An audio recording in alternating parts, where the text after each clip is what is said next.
오늘 우리에게 주시는 하나님의 말씀, 여러분 창세기 구약 창세기 22장 1절 2절 말씀입니다. 제가 가진 성경 구약 27쪽에 있습니다. 제가 이 말씀을 봉독할 때 하나님의 음성을 들으시기 바랍니다. 그 일 후에 하나님이 아브라함을 시험하시려고 그를 부르시되 아브라함아 하시니 그가 이르되 내가 여기 있나이다. 여호와께서 이르시되 내 아들 내 사랑하는 독자 이삭을 데리고 모리아 땅으로 가서 내가 내게 일러준 한 산 거기서 그를 번제로 드리라. 아멘. 저는 오늘 이 본문 내용으로 사실 처음에는 내가 만든 신이었어요. 내가 만든 신이었는데 제목이 그리고 나서 혹 하고 제가 인터넷에 잠깐 좀 긴가민가해서 찾아봤는데 너무 유명한 목사님이 이미 내가 만든 신이라는 제목으로 또 내셔가지고 따라하는 것 같아가지고 그게 아닌데 그래서 나의 신이라고 한번 또 이렇게 표현해봤습니다. 오늘 이 2023년 마지막 우리가 주일이잖아요. 또 이 메시지를 통해서 우리 자신도 돌아보고 또 이 메시지를 통해서 시작되는 내일 새해에 다시 한번 더 마음을 주시는 말씀을 통해서 결단하고 그렇게 살아갈 수 있는 기회가 은혜의 시간이 되었으면 좋겠습니다. 나의 신, 조금 다른 말로 하면 우상도 될 수 있을 거예요. 여러분 한 가지 질문으로 좀 시작을 해볼까요? 한 가지 질문을 한다면 여러분 23년 동안 23년 올 한 해를 보내는 동안 그리고 지금까지 내가 신앙생활을 해온 동안 정말 하나님을 사랑함으로 그렇게 지내왔는지 하나님을 최고로 하나님을 제일로 삼고 그렇게 살아왔는지 혹 중간중간에 상황과 환경으로 인해서 내 마음이 흔들리거나 변화되거나 변질이 되거나 이랬던 적은 없는지 한번 잘 점검을 해봐야 되지 않을까 마무리하면서 이런 마음을 갖게 되었죠. 분명한 것은 오늘 우리가 이 자리에 있다라는 것, 단지 몸이 여기에 있다라는 것만으로 그렇게 표현할 수는 없지만 적어도 열심히 살아가는 여러분들의 모습을 제가 그래도 어느 정도는 알고 있잖아요. 그랬을 때 과정이 어떠하든지 간에 오늘 이 자리에 함께 예배를 드릴 수 있다는 것은 이 23년을 정말 하나님 은혜로 잘 지내오셨다 그렇게 표현할 수 있을 것 같아요.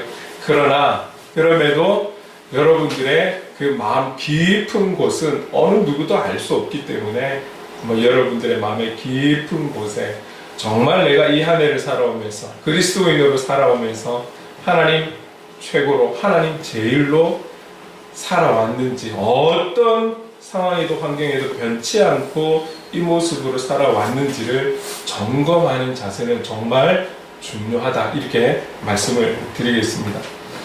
여러분 사도행전 당시에 예수님께서 사셨던 그 전과 후로 인해 가지고 살펴보아도 예수님이 계셨기 때문에 그때 당시에 모든 악한 영들이 떠나가고 여러분 그랬으면 좋았겠죠. 근데 사실은 그렇지 않았기 때문에 예수님이 오신 이유일 수도 있는 것이고요. 당시에 도시마다 좋아하는 우상들이 있었나 봅니다. 그래서 정말 신전을 짓고 신상을 당시에도 숭배했고 그러면 그 당시에만 그 오래전 과거에만 많은 신을 믿고 우상을 섬기는 그런 사람들이 많았느냐? 여러분 지금도 마찬가지죠. 우리나라만 하더라도 변질이 되어서 내가 성령이고 내가 예수고 내가 신이고 눈에 드러난 또 다른 종교 우상을 섬기며 이런 상황도 많고 우리가 잘 알고 있는 일본 같은 경우에는 온갖 귀신들이 다 모여있는 그런 곳이라고 봐도 무관한 그런 곳이 바로 그 나라이지 않습니까? 그래도 우리나라에는 복음이 들어와서 놀라운 변화를 경험하고 있는 그런 나라이기도 한데요. 과거나 지금이나 신이 많고 우상을 섬기는 많은 이들이 있다라는 것이죠. 그래서 사도행전 17장에 보면 바울이 아덴이라는 도시를 갔는데 그 17장 내용 안에 보면 정말 신상천지구나. 너무 우상을 섬기는 사람들이 많아서 이런 표현을 하고 있는 거예요. 자, 그런데 여러분, 우리가 지금 조금 고민해보고 생각해보고자 하는 것은 눈에 보여지는 어떤 형상으로 만들어진 신상들, 뭐 그것만을 지금 생각하는 것이 아니라 이제는 이 시대는 더더군다나 눈에 보이는 것뿐만 아니라 우리 눈에 보이지 않는, 제가 처음 제목을 삼으려 했던 내가 만든 신들도 분명히 있다는 거예요. 오히려 더 심각한 것은 은밀하게 숨어있기 때문에 오히려 이것을 더 건드리고, 그래서 끄집어내어서 회복이 되고 치유가 되는 이 일이 더 어려운 그런 우상을 우리 스스로가 만들어가고 있고 그 신을 모시고 있는지도 몰라요. 자, 그렇다면 일단 우상이라는 것이 무엇입니까, 여러분? 우상은 그것을 개념을 생각할 때에 눈에 보이는 또 다른 그 신적인 존재를 섬기고 그 앞에 절하는 것만, 그런 존재만이 우상이 아니에요. 보이든 보이지 않든, 쉽게 이야기하면 내가 삶을 살아가는데 그것이 없으면 도저히 못 살아가겠어 라고 생각하는 그 모든 것들이 우상이 되는 거예요. 예를 들어 미안하지만 우리 10대들이 아이돌을 좋아하는 거는 좋아할 수 있어요. 그 걸그룹을 좋아해서 서울까지 가고 하는 거는 할 수 있어요. 가서 즐기고 막 소리 지르고 좋아서 어쩔 줄 몰라고 자기들한테 봐주지도 않는데도 좋아가지고 막 기뻐 날뛰고 그럴 수 있어요. 근데 중요한 것은 이 걸그룹이 없으면 나는 살아갈 수가 없어. 이 걸그룹은 내 삶의 유일한 희망이고 소망이고 기쁨이고 나에게 유익을 주고, 그래서 이 걸그룹이 없으면 나는 도저히 못 살 것 같아. 밥맛도 없어. 이래 돼버리면 이게 우상이 되는 거예요. 그러니까 우리가 생활하는 가운데 그것이 어떤 것이라 할지라도 이것 없으면 내가 살아갈 수가 없어. 이거 없으면 내가 집중이 안 돼. 이거 없으면 내가 힘들어. 못 살 것 같아 라고 표현되는 게 있다면 그게 어떤 것이든지 간에 모든 것이 우상이 되는 것이죠. 그래서 성경은 10계명 중에 제1계명으로 이렇게 말씀합니다. 우리 출애굽기 20장 2절 3절 말씀을 함께 읽어보겠습니다. 시작. 나는 너를 애굽 땅 종되었던 집에서 인도하여 낸 내 하나님 여호와니라.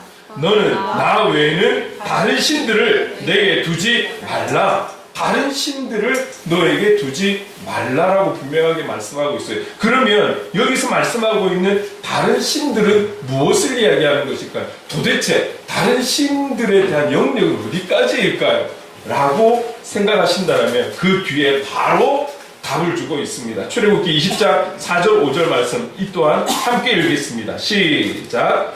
너를 위하여 새긴 우상을 만들지 말고 또 위로 하늘에 있는 것이나 아래로 땅에 있는 것이나 땅 아래 물속에 있는 것에 어떤 형상도 만들지 말며 그것들에게 절하지 말며 그것들을 섬기지 말라. 절뿐만 아니라 그 자체를 섬기지 말라. 어떤 거를? 위로, 땅으로, 바다로. 다시 말하면 세상의 모든 것이 우상에 포함된다. 세상의 모든 것이 우상에 포함이 된다라는 거예요. 이거는 아니겠지 라고 생각한다면 그런 거 없어요. 이 세상의 모든 것은 우상이 될 수 있는 거예요. 그래서 일본에 가면 별거 아닌 것 같은데도 신으로 섬기고 절하고 있는 사람들이 참 많은 거예요. 여러분, 우상에는 이런 것만이 아니요, 모든 것이 다 우상이 될 수 있는 거예요. 그것이 어떤 것이든 자신에게 하나님보다 더 영향을 주는 게 있고, 무언가 문제가 있을 때 하나님보다 더 찾게 되는 것이 있고, 무언가 또 하나님보다 의지하게 되고 만족감을 느끼게 되는 그것이 있다라면 그것이 바로 우상이에요. 눈에 보이는 것이든 보이지 않는 것이든 공중이든 땅이든 바닷속이든 어디에 있는 것이라 할지라도 우상이 될 수 있다라는 거예요. 그렇습니다, 여러분. 그래서 이 우상에 대한 부분들을 조금 더 깊이 깨달아서 어디까지가 될 수 있을까를 생각했을 때 오늘 우리는 한 인물을 보면서 그 말씀을 좀 나누려고 해요. 그게 바로 오늘 읽었던 본문 창세기 22장에 나오는 아브라함의 이야기입니다. 우리가 잘 알고 있는 이야기이죠. 아브라함은 정말 성경의 수많은 인물들 중에 아주 중심이 되는 인물이라고 할 수 있어요. 그래서 우리는 이를 향해서 믿음의 조상, 믿음 하면 아브라함이 딱 생각이 나는 거잖아요. 그만큼 중요한 중심의 인물입니다. 여러분, 그도 사람이에요. 믿음의 조상이라고 해서 그가 막 완벽하고 신적인 존재, 그런 존재가 아니에요. 똑같은 당시 고대에 웬만한 남자와 같은 생각과 상황 속에서 살아갔던 사람이라고 보셔야 해요. 자, 그렇다면 당시에 어떻습니까? 당시에 다른 어떤 것보다도 이 고대의 웬만한 남자들은 중요시 여겼던 것이 어떤 거냐면 그 어떤 것보다도 중요시 여겼던 것은 아들이에요. 반대로 이야기하면 여자들에게 있어서 가장 수치스러운 삶이 무엇이냐? 그것은 아들을 낳지 못한 것. 뭐 돈이 없고 있고 없고 뭐 명예가 있고 없고 이게 아니라 이 당시는 말이죠. 이 당시는 아들이 없는 것을, 아들을 낳지 않은 것을 여자로서는 가장 부끄럽게 여기고 수치로 여겼던 시대라는 것을 기억하셔야 돼요. 그렇다면 남자들은 아들이 있음이 너무 자랑스럽고 아들 많음이 재산이고 아들 많음이 그들에게 힘이 되었던 거예요. 자랑이 되었던 것이죠. 그렇다면 아브라함은 그래, 난 딸만 있어도 돼. 그런 게 아니라는 거예요. 그 시대 속에 살아가는 아브라함도 자기의 상속을 이을 그런 아들이 있기를 바라는 마음으로 살았던 사람이에요. 동일하게. 특별하다라고 보시면 안 되는 거예요. 자, 그런데 여러분, 어떻습니까? 우리가 알다시피 이 아브라함에게는 자식이 없어요. 시간이 흘러가고, 어쩌면 시간이 많이 흘러서 생물학적으로는 출산이 될 수 없는 그런 나이까지 되었음에도 불구하고 여러분, 이 아브라함에게는 그럼에도 불구하고 그의 유일한 소망, 소원은 통일이 아니고 아들. 지울 수 없는 게 아들이. 이 아들만 생기면 지금까지 나이를 먹으면서 무시당하고 외면당하고 떳떳하지 못하고 자랑스럽지 못했던 자기의 삶을 완전히 역전시킬 수 있는, 이 아들 하나로 인해 모든 것이 뒤바뀔 수 있는 그런 환경이었거든요. 그러니 감히 몸으로서는 가능할 수 없는 그런 상황이 임에도 불구하고 그의 마음에 그럼에도 간절함을 가진 것은 아들이지 않았을까요? 하나님의 많은 그 여러 가지의 또 인도하심이 있지만 결론은 어떻습니까? 하나님의 그 명백한 간섭으로 인해서 이 가정에 아들을 주십니다. 아들을 주십니다. 자, 생물학적으로 생명을 잉태할 수 없는 상황에서 하나님의 은혜로 아들을 받았을 때 이 아들이 얼마나 귀할까요? 아브라함이 봤을 때 자연적으로 때가 되어서 아들을 낳아도 다른 분들은 너무 기쁘고 온 집에 보배가 되어서 그렇게 기쁨으로 여기며 자랑하였을 터인데, 불가능한 그 시점에서 아들을 하나님 은혜로 받았을 때 이 아들을 바라보는 아브라함의 시선, 이 아들을 바라보는 아브라함의 마음은 다른 어떤 이들보다 몇 갑절로 기쁨이 있고 막 보면 좋고 뭐 이로 말로 표현할 수 없을 정도의 행복함을 지금 누리고 있지 않겠습니까? 자, 그 행복감을 누리고 있는 그때에 하나님께서 아브라함에게 무엇을 이야기하십니까? 다 내려놔. 다 내려놔. 어느 날 하나님은 아브라함을 부르십니다. 오늘 본문 2절에 보니까 같이 한번 읽어볼게요. 2절을 시작. 여호와께서 이르시되 내 아들 내 사랑하는 독자 이삭을 데리고 모리아 땅으로 가서 내가 내게 일러준 한 산 거기서 그를 번제로 드리라. 번제로 드리라. 지금 하나님께서 이 아브라함이 이 아들을 바라보면서 얼마나 기뻐하는지를 하나님이 아시는 거예요. 왜? 하나님께서 주셨잖아요. 하나님이 이삭을 주셨잖아요. 얼마나 사랑하는지를 내가 알고 있다. 이 표현이 어떤 것이냐면, 여러분 2절 시작하면서 여호와께서 이르시되 이삭을 데리고 모리아 땅으로 가라 할 수 있는 거잖아요. 뭔가 문장이 잘못됐어요? 아니에요. 아무런 문제가 없어요. 그런데 굳이 하나님은 아브라함을 통해서 이삭을 가르치는데 이렇게 말씀하시잖아요. 네 아들, 네 아들, 영적인 아들 이런 거 말고 너의 아들, 네가 사랑하는 독자, 응? 그 이삭을 데리고. 그러니까 내가 너 얼마나 이삭을 사랑하는 줄 알아. 네가 너무 특별하게 사랑하는 거 알아. 근데 그 이삭을 내가 가르쳐준 그곳으로 가서 하나님 앞에 번제로 드려라. 번제로 드린다라는 것은 무엇입니까? 여러분, 하나님 앞에 예물을 드릴 때, 제물을 드릴 때 레위기 1장에 보면 번제에 대해서 잘 나와 있어요. 완전히 태워서 하나님 앞에 드리는 거예요. 그러면 다 결국은 이거죠. 하나님 앞에 하나님께서 말씀하시는 장소에 가서 예배를 드리는데 그 제물로 네 아들 이삭을 완전히 번제, 그냥 불에 태워서 나한테 바쳐라. 이 말을 아브라함이 들었을 때 어떤 마음이었을까요? 하나님은 아세요. 하나님이 주셨잖아요. 근데 그 아들을 지정한 곳에 가서 번제로 드리라? 아마 제가 이 음성을 들었다면 막 머리를 흔들었을 거예요. 잘못 들었나? 이거 아닐 거야. 내가 잘못 들었나 봐. 이게 또 사단의 음성이 들리네. 막 이랬을지도 모르겠어요. 내 스스로가 부인을 했을지도 모르겠어요. 여러분, 그게 일반적인 사람의 모습 아닐까요? 하나님께서 직접적으로 간섭하셔서 함께 하셔서 주신 이 생명을 번제로 드리라고? 이게 하나님의 뜻이라고? 하나님이 지금 나에게 말씀하시는 거라고? 이거는 정말 아마 제가 그 자리에 있었어도 대부분의 사람들은 이 음성에 대해서 최소한 하루 정도는 다시 좀 그 음성을 기억하고 다시 하나님의 음성을 듣기를 엎드려서 기다리거나 아니면 도저히 이해할 수 없어서 하나님한테 반항을 하거나 그런 행동을 취하지 않을까요? 이 아들이 지금 어떤 아들인데?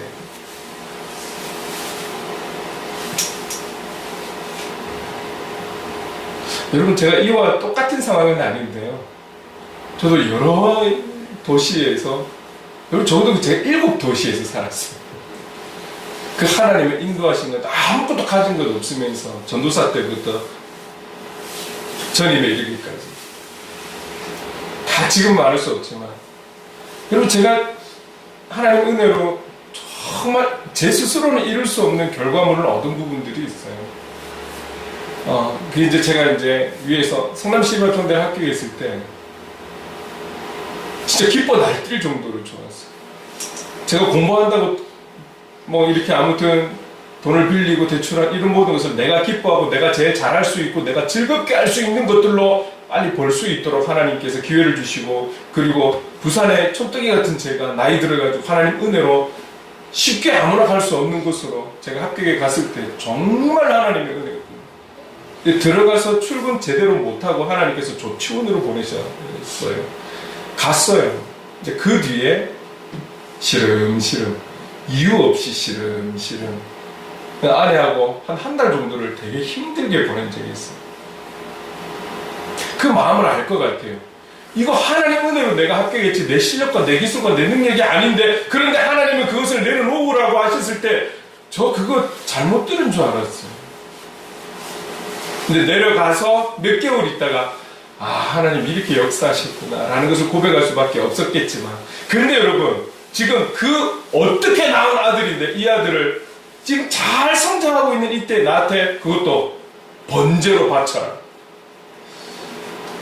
그런데 아브라함이 놀라운 것은요, 여러분, 아브라함이 놀라운 것은 그 말이 떨어지자마자 그 다음날 아침 일찍이 모든 짐을 싸고 준비물을 가지고 목적지를 향해서 출발하는 거예요. 뭐 따지고 이런 거 없어요. 성경 어디에도 그런 것도 없어요. 그냥 순종하며 가는 거예요. 아마 아브라함이 지금까지 아브라함을 인도하고 이 이삭조차도 하나님께서 명백한 간섭으로 인해서 주신 것을 인정하는 그의 신앙의 고백이 있었기 때문에 그래도 정말 이해할 수 없는 음성이었지만 여기에 그 다음날 곧 바로 그들이 준비해서 출발하는 그 하나님의 은혜를 알고 있었기 때문에 그래도 이런 어떤 결단을 내리지 않았을까 이렇게 생각을 해봅니다. 그러나 결코 쉬운 결정은 아니었다라는 것이죠. 그런데 중요한 건 오늘 하나님께서 아브라함의 이런 시험을 하시는 그 이유의 결과물에 대해서 이렇게 성경은 이야기하고 있습니다. 창세기 22장 12절에 이렇게 말씀하시는 거예요. 같이 한번 읽어볼게요. 시작. 내가 이제야 네가 하나님을 경외하는 줄을 아노라. 결국은 아침 일찍 준비해서 결국은 하나님 말씀대로 가서 바치려고 했는데 또 하나님의 역사가 그곳에서 나타났거든요. 이 내용을 우리가 잘 알고 있잖아요. 그의 모든 행함을 통해 하나님께서 말씀하시는 것은 내가 이제야 네가 하나님을 경외하는 줄을 아노라. 우리가 경외라는 단어는 두려워하다 이런 표현이잖아요. 그런데 여러분 이 경외하다라는 것이 또 다른 뜻에는 보면 전심으로 헌신하다라는 표현이 또 뜻이 또 있어요. 그렇다면 이 뜻을 가지고 읽었던 22장 12절 내용을 풀어서 이야기하면 이런 거예요. 아브라함아, 내가 이제야 네가 세상의 그 무엇보다 나를 사랑하는 줄을 알았다라는 거예요. 하나님의 그 아브라함의 경외함, 하나님을 향해 전적으로 사랑하고 있는 그 마음을 내가 이번 테스트를 통해서 알게 되었다라고 말씀하시는 거예요. 여러분 22장 우리가 오늘 읽었던 1절에 보면 딱 나와 있잖아요. 하나님이 아브라함을 시험하시려고. 근데 여기서 우리가 한 가지 좀 기억해야 되는 것은 하나님도 우리를 시험하시나? 근데 이 시험이라는 단어가 또 더 있어요. 더 있는데 우리가 조금 구별해야 되는 것이 하나님이 하시는 시험이 있어요. 그리고 사탄이 주는 시험이 있어요. 여기는 완전히 개념이 틀려요. 우리는 한국어 표현으로 시험이라고 하지만 영어로 보면 하나님, 오늘 본문에 나와 있는 하나님의 시험은 테스트예요. 여러분 테스트는 체크하는 거예요. 그 사람의 지금의 현 상황을 체크하는 거예요. 그렇게 체크를 해야 그 다음을 향해 준비할 수가 있는 거잖아요. 그러나 사단이 주는 시험은 템테이션, 유혹하는 거예요. 그 유혹을 통해서 그 사람을 완전히 넘어뜨리게 하는 거예요. 다시는 일어날 수 없도록 잡아뜨리게 하는 거예요. 그 시험이라는 것을 생각해야 돼요. 그래서 우리가 한 번씩은 조금 다른 번역이라든지 또 영어로 된 거라든지 가끔 저도 뭐 영어 이름 잘 안 보지만 그러나 구절마다 또 필요한 부분들을 많이 찾아서는 보죠. 그러나 오늘 이 하나님의 시험은 넘어뜨리게 아브라함을 이놈 봐라 한번 혼내야 되겠다라고 해서 테스트하는 게 아니에요. 그의 지금의 이삭을 통해서 얻고 난 그의 어떤 마음, 이삭 전에 갖고 있었던 아브라함의 마음을 비교를 하면서 테스트하고 있다는 것이죠. 그래서 이 테스트를 통과하면서 내가 이제야 네가 나를 그 무엇보다도 나를 사랑하는 줄 알겠다라고 말씀하시는 것이죠. 자, 그렇다면 왜 하필 많은 수단이 있을 것인데 하필이면 이삭일까요? 하필이면 이삭일까요? 다른 걸로 테스트해도 되잖아요. 왜 하필이면 이삭이었을까요? 여러분 하나님께서 말이죠. 이렇게 이삭을 통해서 테스트하지 않으셨다면 아니하셨다면 이 아브라함의 마음이 어떤 마음으로 살아갔을까요?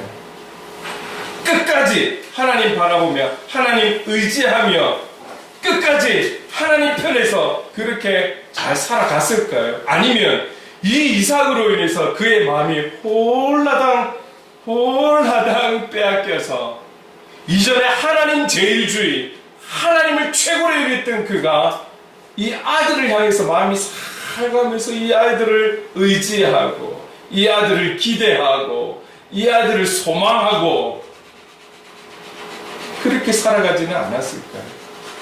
정말 지금 아브라함이 이 이삭으로 인해서 너무너무 기쁘고 사랑하는 그 마음을 갖고 있는데 이 이삭을 향해서 알게 모르게 조금씩 하나님만 바라보았던 그 마음들이 조금씩 이삭으로 바뀌어져 가고 있는 것은 아니었을까요? 정말 이삭이 나기 이전의 모습과 이후의 모습이 변치 않고 하나님만을 신뢰하면서 사랑하면서 살아갔을까요?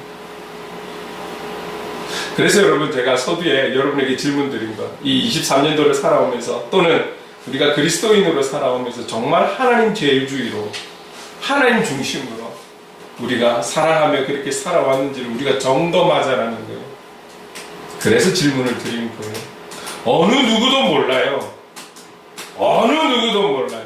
우리의 마음 깊은 곳에 무엇이 자리하고 있는지 그것은 내가 바라보지 않으면 어느 누구도 모르는 것이죠. 근데 하나님은 오늘 이 이삭을 통로 삼아서, 제물 삼아서 이 사건을 통해 아브라함이 아브라함 자신을 바라볼 수 있도록 하나님께서 인도하고 계시다라는 겁니다. 여러분, 그렇게 생각하면 지금 하나님께서 하필이면 많고 많은 것 중에 이삭을 가지고 통로를 삼아서 이렇게 테스트하는 것이 거칠게 보이기도 하고 좀 무모한 테스트가 아니냐라고 생각할 수 있지만 오히려 이렇게 인도하는 것이 아브라함을 향한 하나님의 사랑, 거칠게 이끌어가는 것 같지만 그러나 이것이 바로 아브라함을 향한 하나님의 자비이지는 않을까요? 왜 그렇게 생각할 수 있습니까? 나중에 시간이 늦어서 아브라함이 하나님 중심으로 살아갔다가 어느새 나도 모르게 내 마음 안에 하나님으로 가득 찬 그 자리에 이삭이 채워지고 이삭이 그 자리에 앉았을 때 그때는 늦잖아요. 이삭이 아브라함에게 있어서 우상이 되어버리고 그 아브라함의 신이 되어버리고 그래서 나는 이 아들 없이는 못 살아. 이 아들이 잘 돼야만 돼. 이 아들이 나에게 필요해. 없으면 안 돼. 지켜야 돼. 이 아들이 제일이야. 여러분, 이렇게 우상이 되어버리면 결국 아브라함이 하나님을 온전히 섬기다 사람을 섬기게 되는 이것으로 인해서 지불해야 될 대가가 있을지도 몰라요.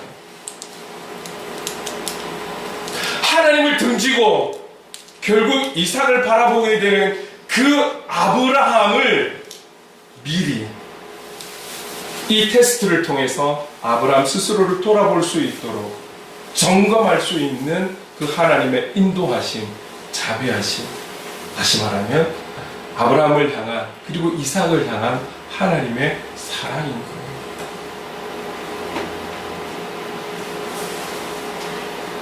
하나님께 순종하는 것, 아들, 이 중에 하나를 택해야 하는 이 정말 어려운 이 테스트를 결국 아브라함은 통과를 했지만 이 과정 속에서 아브라함이 많은 것들을 생각할 수 있지 않았을까요? 깨달을 수 있지 않았을까요? 이 테스트를 주시는 하나님의 그 마음을 알 수 있지 않았을까요? 왜 이 테스트를 하셨는지, 왜 이 거칠고 무모한 테스트를 하셨는지 그 아버지의 마음을 깨달을 수 있는 은혜의 시간이 되지 않았을까요? 오히려 아브라함은 이때를 통해서 더 강력한 순종의 사람, 믿음의 사람, 하나님의 사람으로 설 수 있는 그런 테스트, 기회가 되었을 것입니다. 그래서 그 아브라함은 이 오랜 세월이 지나서도 많은 후대 그리스도인들에게 믿음의 조상 아브라함이 된 것이죠. 자, 여러분, 우리의 마음 안에 깊은 곳에 은근히 내가 좋아하고 이것 아니면 안 되는 그 무엇들. 여러분, 제가 조심스럽게 실제적인 예를 좀 말씀을 드릴게요. 요즘 집에 많은 강아지와 고양이를 키우는 것, 이것이 나쁜 거 아니에요. 하나님께서 아브라함에게 너 이삭 많이 사랑하면 안 돼, 너 사랑하면 안 돼, 그거 아니잖아요. 이삭을 사랑하지 말라고 하신 거 아니에요. 하나님은 이삭을 아브라함이 많이 사랑해 주기를 원하셨을 거예요. 내가 너를 사랑하듯 너도 그 아들을 사랑해야 함이 마땅하지 않았을까요? 그러나 이게 하나님과 이삭의 자리가 바뀌어서는 안 되는 거죠. 여러분, 우리가 동물을 사랑하고 기르는 게 그게 잘못된 거 아니잖아요. 근데 우리의 온 신경이 여기에 가 있다면, 가끔은 제 아는 지인들을 통해서 보면 그 강아지가 걱정이 돼서 외출을 못하는 거예요. 강아지로 해서 걱정이 돼서 혼자 두면 안 되니까 불안해, 나가면 불안해, 걱정이 돼, 염려가 돼, 그래서 못 나가는 거예요. 실제로 있습니다. 그리고 나하고 상관없이 이 강아지를 밖에 바람 쐬러도 나가, 산책을 나가야 돼. 내 의지와는 상관없이 개를 위해서.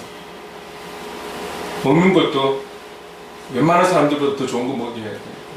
예방주사도. 저도 아직 1년 내도록 예방주사 맞은 거 없습니다. 예방주사도 맞춰야 돼요. 나중에는 장례도 잘 치러줘야 돼요. 저희 아버지는 시신 기증하신다는데 품에 안고 다니고 다 그럴 수 있어요. 사랑할 수 있어요. 사랑하는 게 문제가 아니라 하나님 자리에 그 어떤 것이 있으면 그게 우상이 되어버리는 거예요. 그의 신이 되어버리는 거예요. 지난주에 말씀 기억하십니까? 느낌대로 가는 거야. 그게 지금 시대의 트렌드입니까? 우리의 감정대로 하면 되는 거야. 내 생각대로 가면 되는 거야. 성경은 그것을 이야기하는 것 아니에요. 그런 시대든 과거의 시대든 어떠한 시대든 우리가 바라보아야 할 것은 예수 그리스도, 우리에게 주신 성경, 하나님의 말씀이 우선이 되어야 되는 거예요. 사랑하지 말라는 것이 아닙니다. 키우지 말라는 것이 아닙니다. 하되 우리의 자리는, 우리의 마음의 자리는 지켜야 돼요. 그것이 어떤 것이라 할지라도 느낌, 감정, 이거 눈에 보이지 않는 거잖아요. 늘 중요한 문제마다 내 느낌이 우선이 되고 내 감정이 우선이 되고 내 생각이 우선이 된다면 하나님보다 더한 거잖아요. 그럼 이것조차도 우상이 되어버리는 것이죠. 여러분, 우리는 지혜를 가지고 시대를 맞아가야 될 것입니다. 무조건 안 된다라는 것이 아니라 그리하되 하나님의 자리는, 그 중심은 지킬 수 있도록 교육하고 가르치고 깨닫게 하고 그들이 성령 하나님의 인도함을 받아서 스스로들이 아멘할 수 있도록 중보해야 되는 것이죠. 그래서 우리는 다음 세대를 위해 정말 많은 기도가 있어야 하는 것이죠. 여러분, 물질이 될 수 있습니다. 명예가 될 수 있습니다. 내 욕망, 내 야망, 내 정욕,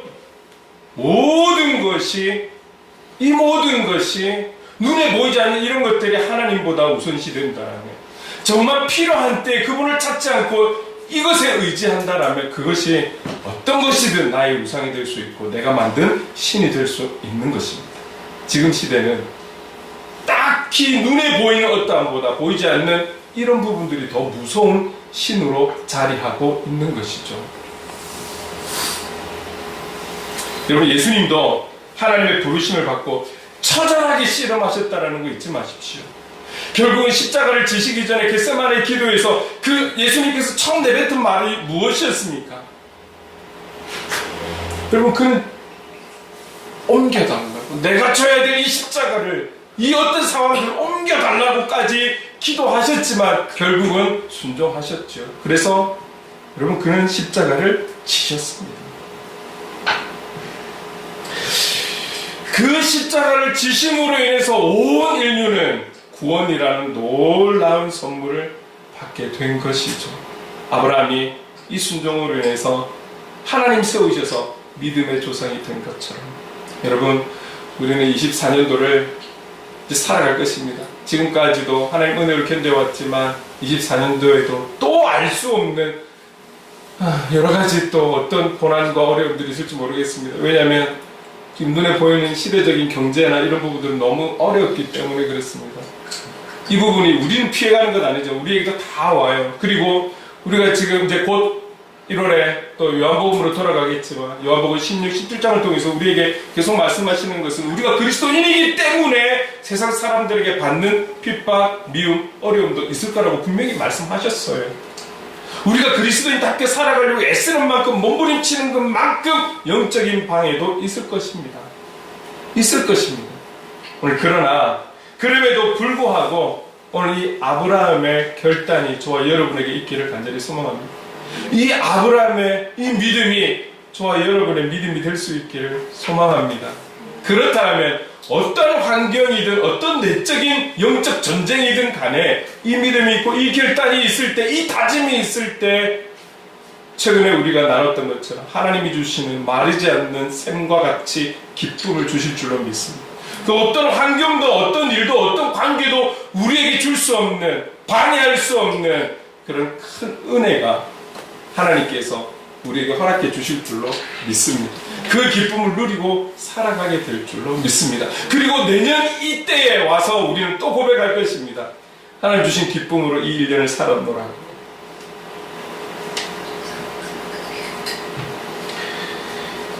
이제 우리는 눈에 보여지는 것, 신상 앞에서 전하는 우상만이 아니라 더 심각한 우리 내면에 숨어있는 우상들, 눈에 보여지는 사건과 환경에서 싸우는 것, 이보다 더 심각한 것은 내 안에 있는 본능적인 죄악들과 내 영혼이 싸우는 것, 더 치열한 싸움이 일어날지도 모르겠습니다.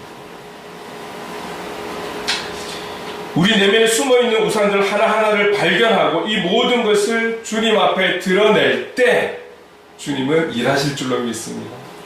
우리가 고치는 거 아니에요. 우리가 어떻게 하는 거 아니에요. 그러나 이것을 정직하게 고백하며 드러낼 때 그 다음은 우리 주님께서 일을 하시는 것이죠. 그래서 우리에게 주님만이 제일이 되고 주님만이 우리의 최우선이 되고 온전히 주님을 바라보는 그렇게 살아가겠노라고 오늘 마음에 결단을 하고 다지고 새로운 한 해를 출발할 수 있었으면 좋겠습니다. 오늘 예수 그리스도를 바라보는 믿음, 예수 그리스도 한 분만으로 만족하는 이 믿음으로 이 한 해를 감사히 마무리하고 이 믿음으로 힘을 내고 용기를 내어 출발할 수 있는 오늘이 될 수 있기를 주님의 이름으로 축원합니다. 그렇다면 우리 이 찬양으로 한번 마음을 다져볼까요? 함께 찬양하겠습니다.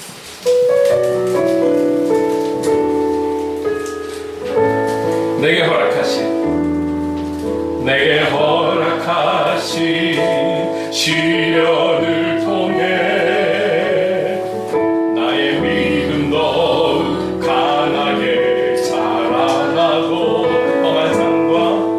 험한 산과 골짜기 지나는 동안 주께 더 가까이 나를 이끄시네.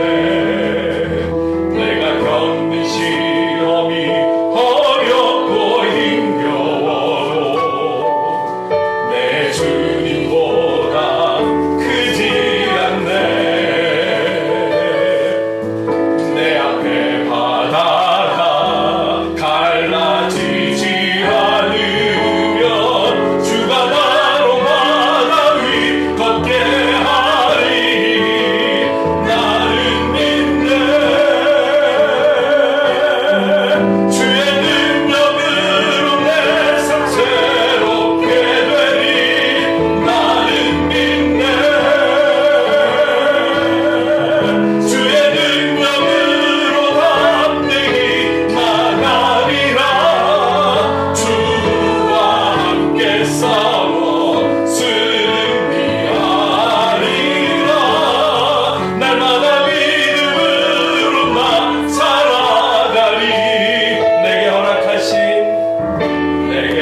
기도하기를 원합니다. 기도할 때에 주님, 우리가 살아가면서 알게 모르게 주님보다 더 소중하게 생각하고 우선순위를 가지고 있었던 것, 보이지 않는 내 마음 깊은 곳에 두었던 나만의 신과 우상 같은 것이 있습니다.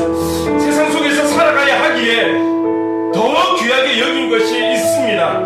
내 안의 욕심이, 욕망이, 야망이, 정욕으로 인해 순간순간 주님을 등 뒤로 하고 나의 욕구와 감정, 느낌과 나의 본능 앞에 설 때가 있었습니다. 주님, 저를 용서해 주옵소서. 이제 새로운 한 해의 시작을 앞둔 지금 주님을 나의 절대적 우선에 두며 그 주님을 바라보며 주님으로 만족하고, 그리고 하나님의 자녀들에게 주신 그 말씀대로 순종하며 살아가기로 다짐해 봅니다. 결단해 봅니다. 저의 죄악을 용서해 주시고 주님 인도하여 주옵소서. 성령님 도와주시옵소서. 우리 주신 말씀을 기억하며 간절하게 기도하며 나가겠습니다.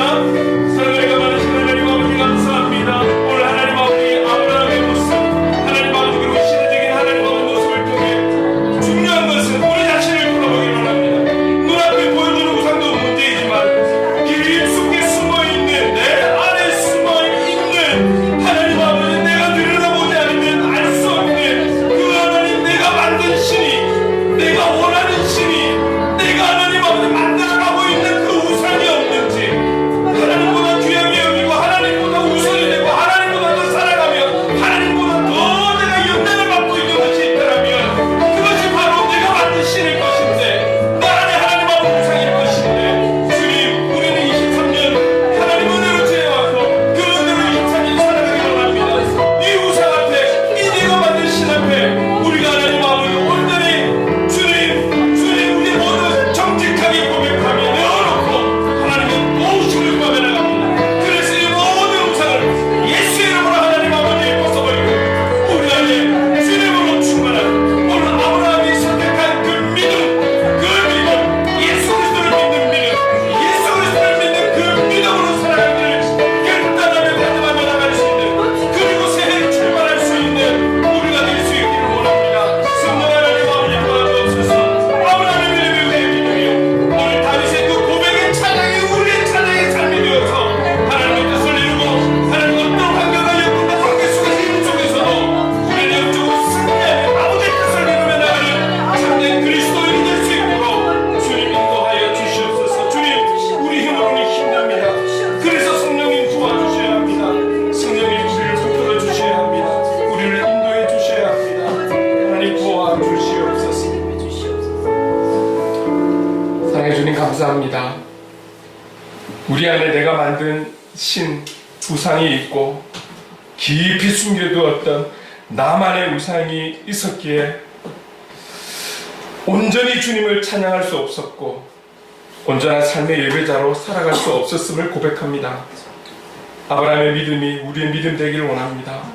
이 믿음으로 승리하며 나갈 수 있도록, 아버지의 뜻을 이루며 아버지의 기쁨이 되어 살아갈 수 있도록 성령님 도와주옵소서. 한 해가 저물어가고 새날을 맞이하는 우리에게 우리 자신을 온전히 점검할 수 있는 은혜의 시간으로 인도해 주시옵소서. 예수님의 이름으로 기도드립니다. 아멘. 아멘.